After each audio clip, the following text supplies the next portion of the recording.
Hello, and welcome back to my channel. If you're new here, thank you for joining me. My name is Amber Stewart, aka Jenny Jaguar, and I'm a stress alchemist, body goals builder, and the owner of the Stew Project, where I help busy professionals maximize their living potential by simply taking an emphasis on wellness. Now, have you ever been in a group or workplace dynamic where your light seems to irritate someone's demons? This could even be in a family setting as well. But regardless of where it happens or what relationship it happens in, the person or they seem to smile in your face but slip in little backhanded comments, or they pull shady moves behind the scenes to make you look bad.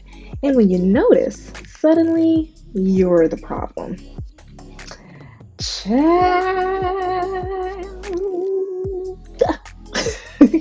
That, my friend, is covert toxicity.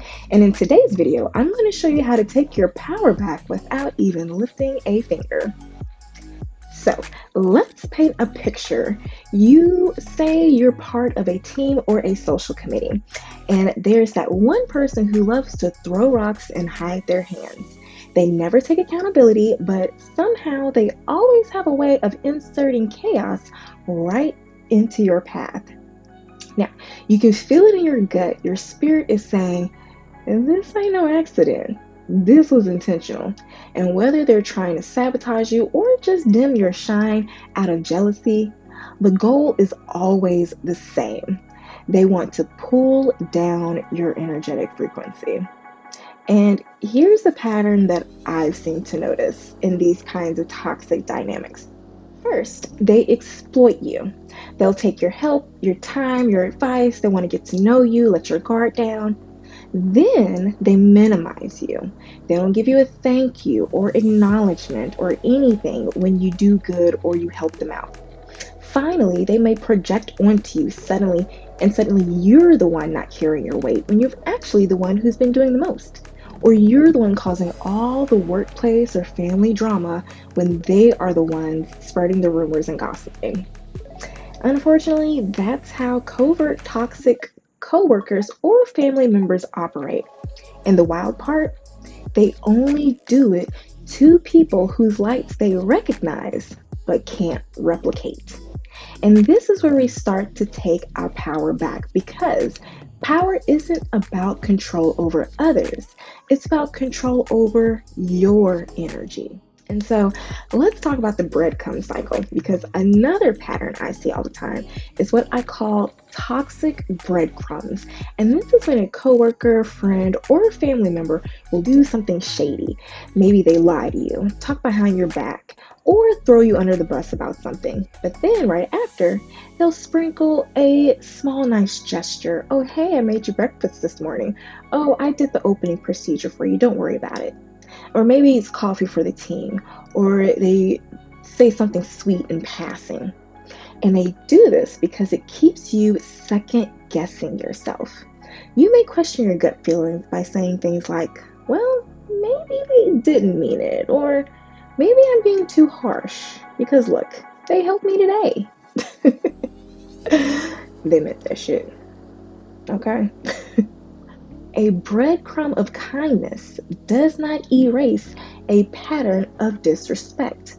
That confusion is the point. It keeps you stuck in their cycle so you never break free.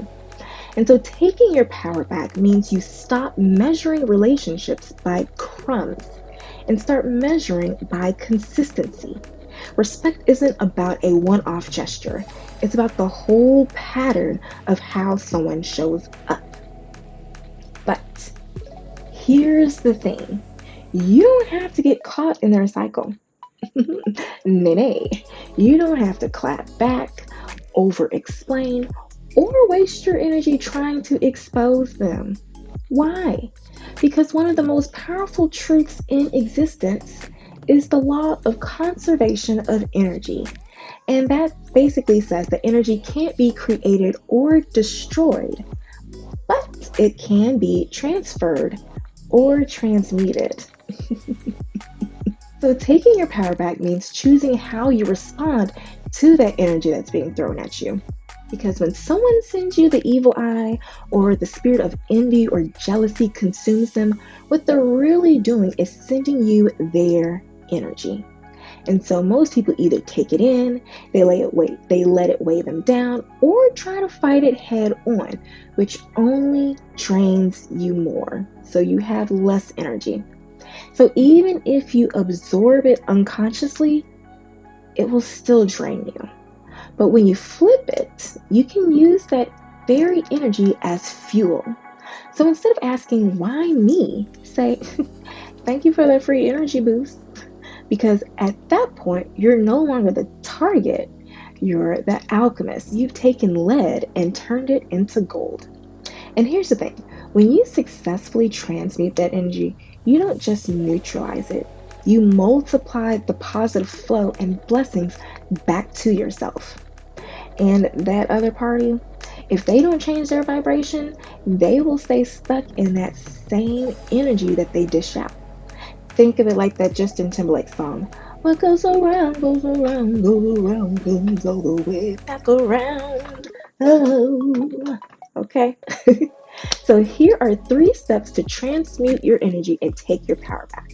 Step 1 is to recognize the transfer. When your mood dips out of nowhere, because I know this has happened to me, I can be in my own little bubble, happy, and then out of nowhere,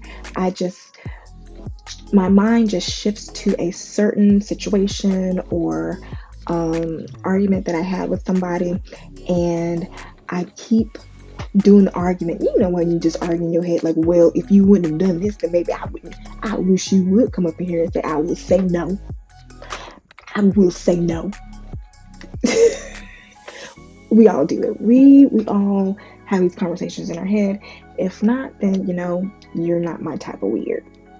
But anywho, usually when that happens, they are projecting that energy on you, especially if you are a naturally happy-go-lucky person. Or on the flip side, if you're somebody who is always projecting your energy onto somebody, because hey, we're all not perfect. But if you are one of those individuals, then you need to recognize what is in that person that is causing you to get that low vibration, what's causing you, what about them is making them angry, because we're all here to live our life and we all have free will. And so just because somebody is shining doesn't mean that they're blocking your shine, because we can all shine bright. Okay, there's too many millionaires and billionaires out in the world for us not to be able to have the success, the relationships, the happiness that we want. And so just because somebody else has it does not mean that you're incapable of having it.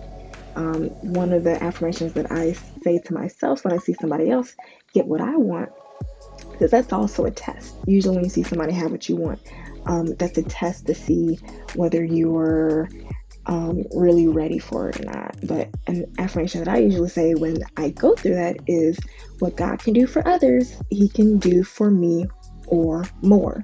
Okay, so that helps shift your mind from being, oh, well, what about me? Oh, screw them and their amazing life. You shift your focus back onto yourself and being happy and grateful. Because if you know anything about the emotional guidance scale, depending on your mood determines the rate of happiness and manifestations you attract. All right, so step 2, you get to decide the outcome. So breathe deep and declare, you know what, I was in a good mood. I'm not gonna let this steal my joy. Nope, I'm not. I'm sending this back with love. I know I did a video a while back talking about cutting energetic cords. I'll have links in the description box about that.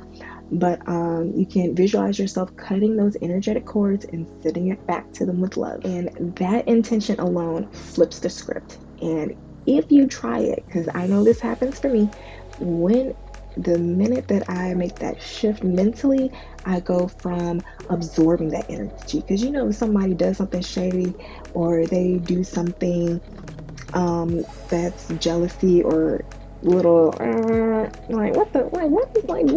Usually if you catch that, it's like, I see, this is why She thinks she's slick, huh? He think he's slick, huh? And then you want to try to fight back or say something to get your lick back. But no, all that does is lower your energy to their same vibration. And one thing I want to remind you is that you have to be mindful of your intention of your actions, because when you recognize that someone is being toxic, if you have past trauma, you may feel guilty for stepping back or not fighting your cause. And so sometimes you may have to remind yourself that pulling your energy back from somebody is not being petty. So if that person keep having to ask for a ride to work in the morning, and you know they've done something shady, and you just say no, you may feel guilty about that. It's like, well, I was the only person to help them. It's like, yeah, you were, and they screwed you over. And why are you giving them more of your love, time, and energy and resources when they have shown you that they are not trustworthy? And I was even thinking about this, like in the scriptures, like, you are not that special, and God doesn't care. Like Moses, he did not give God the glory when he got struck that water out of the rock. And what did he do? God left him to Moses now, but he said, hold on now, you didn't glorify me when you did that, so you ain't going to the promised land. I think it's a game. I said what I said. You wrote the commandments in stone, okay? And not only in the story of Moses, but when it came to King David, he God left him some King David, and King David left him some God.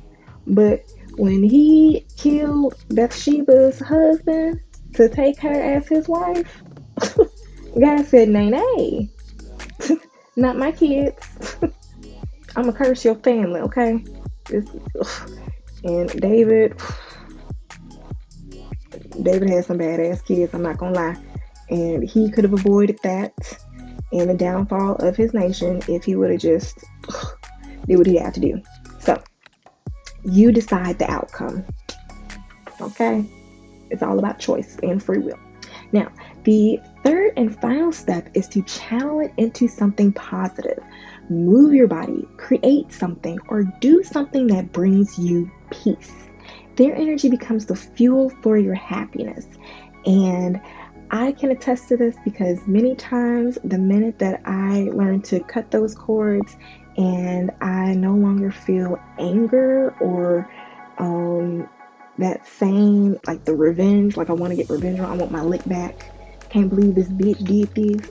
Can't believe this motherfucker did this. Then usually I start getting downloads. I get inspiration. I'm at the right place at the right time with the right clients, And so this is why it's so important to keep your mind focused on the positive, but not run away from the negative.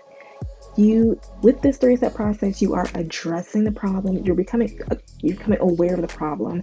You're recognizing the source, and you are moving accordingly to prevent that from happening.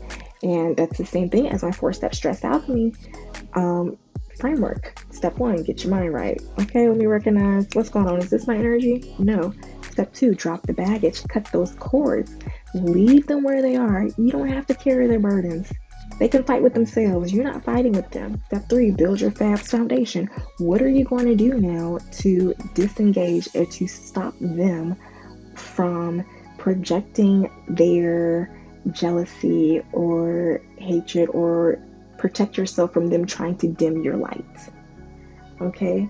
And then step 4, keep the wheels rolling. How are you going to continue doing that? Because this is only a test. The higher you elevate, the more problems you're going to get, the more people are going to dim your shine. I mean, look at all the celebrities in the comments. For as many people that show you love in the comments for the celebrities, the same amount of people show them hate. And if you're J-Lo, you get a lot of hate. Okay? So there you go. The next time someone tries to dim your light, don't waste your power on proving a point. Instead, flip their energy, use it as fuel, and glow brighter than ever because nothing irritates a toxic spirit more than watching you thrive from the very energy they sent to destroy you. And that's the simple process that I use to take my power back. Have you experienced this type of covert sabotage? Drop your story in the comments. I'd love to hear how you handle it. If you're ready to go deeper into mastering your energy so you can stay at peace, protect your light, and avoid sabotage in toxic environments you can't just walk away from, then join me inside my Align and Thrive tier of my Stress Alchemy program. That's where I teach the exact tools and practices to keep your energy clean, your mind calm, and your confidence unshakable no matter what's swirling around you. The link is in the description box below. So I hope this helps. Before I go, I want you to remember that taking your power back isn't about revenge. It's about remembering that no one can dim a light that is strongly grounded in its power source. So I'll talk to y'all later. Bye, y'all.